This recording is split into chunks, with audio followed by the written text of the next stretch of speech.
Assalamualaikum warahmatullahi wabarakatuh. Nama saya Ahmad Nadif. Di sini saya akan melakukan tugas responsi JSL, yaitu penilaian fototoraks pada sistem respirasi. Di sini saya sudah menyiapkan foto ronsen toraks. Di sini pertama-tama harus dilihat adanya identitas atau tidak, tapi di sini tidak terdapat identitas karena saya tidak menemukannya.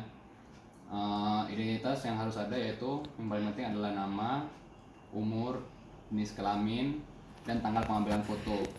Juga biasanya disertai dengan nomor rekam medik pada foto tersebut.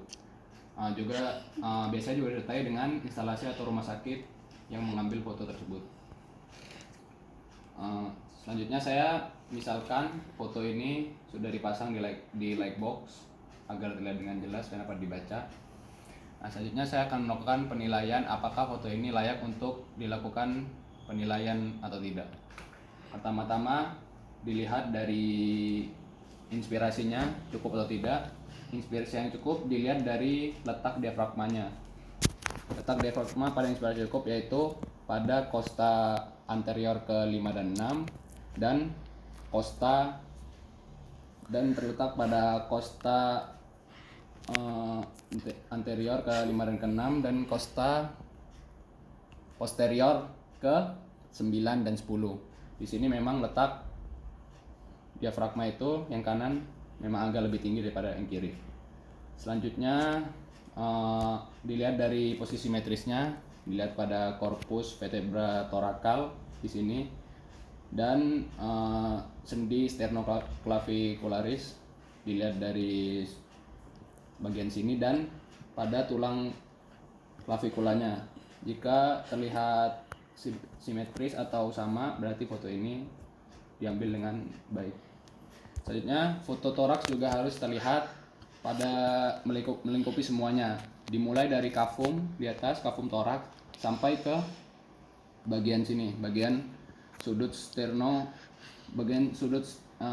sternophrenikus di kanan dan kiri harus terlihat, tidak boleh terpotong.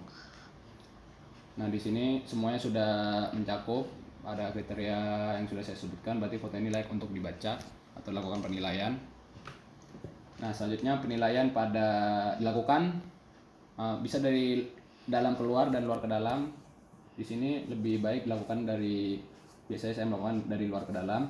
Di luar dinilai dari soft tisunya atau jaringan lunak di sini. Dilakukan dengan warna begini, jaringan lunak keabu-abuan. Ini menunjukkan apakah ada lesi atau tidak, diperiksa, tidak ada. Ini menunjukkan jaringan lunak atau soft tisunya itu baik-baik saja atau normal. Terus dilihat dari tulangnya ini, itu tulang iga di sini. Dilihat dari tulangnya, dari warnanya, dia menunjukkan warna yang opak atau radio opak yang baik untuk menunjukkan tulang yang intak. Nah, selanjutnya penilaian pada ini lebih masuk ke dalam, ke rongga dalam, yaitu pada diafragma yang tadi sudah dibaca. Diafragma yang normal atau yang benar itu diafragma bentuk seperti kubah atau dome of the diaphragma, bentuk seperti kubah begini, tidak datar. Kalau datar itu menunjukkan adanya ke abnormal.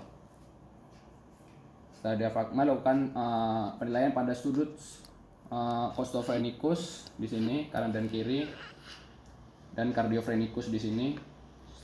Sudut costophrenikus terlihat normal apabila lancip di ujungnya. Di sini terlihat lancip dan juga di sini juga terlihat lancip. Berarti ini menandakan tidak ada kelainan.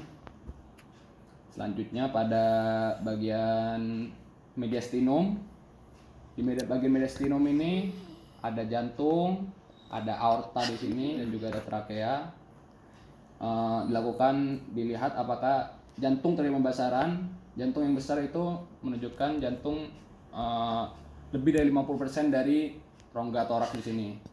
Di sini jantungnya terlihat normal, tidak ada pembesaran, dan juga aorta di sini tidak ada pembesaran juga. Dan bagian trakea di sini tidak ada defisiasi, tidak menunjukkan adanya belok ke kanan atau ke kiri, berarti menunjukkan trakeanya juga normal. Nah, selanjutnya dilakukan pada pemeriksaan pada parenkim paru, pada hili paru di sini kanan kiri, dan juga pada vaskulernya, bacaan pada parenkim. Di sini dilihat apakah corakan vaskulernya terlihat ramai atau tidak. Untuk memudahkannya kita menggunakan kertas seperti ini, lalu ditutup agar bisa membedakan bagian kanan dan kiri. Tutup dari atas ke bawah seperti ini. Nah, perlahan-lahan. Nah, bisa dilihat di sini bagian kanan sedikit agak lebih ramai daripada bagian kiri. Terus, nah memang terjadi pada permasalahannya terjadi pada bagian apex paru kanan. Ini menunjukkan di diagnosa pada pasien ini dia mengalami TBC paru atau tuberkulosis. Nah, disarankan untuk melakukan pemeriksaan atau foto penunjang yang lebih baik lagi untuk melakukan diagnosis yang lebih kuat.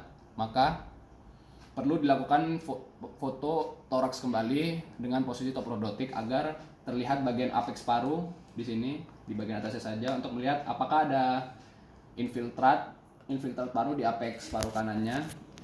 Jika terdapat infiltrat seperti ini, juga bisa ada infiltrat atau tidak, maka didiagnosis pasien ini mengalami TBC. Ya, mungkin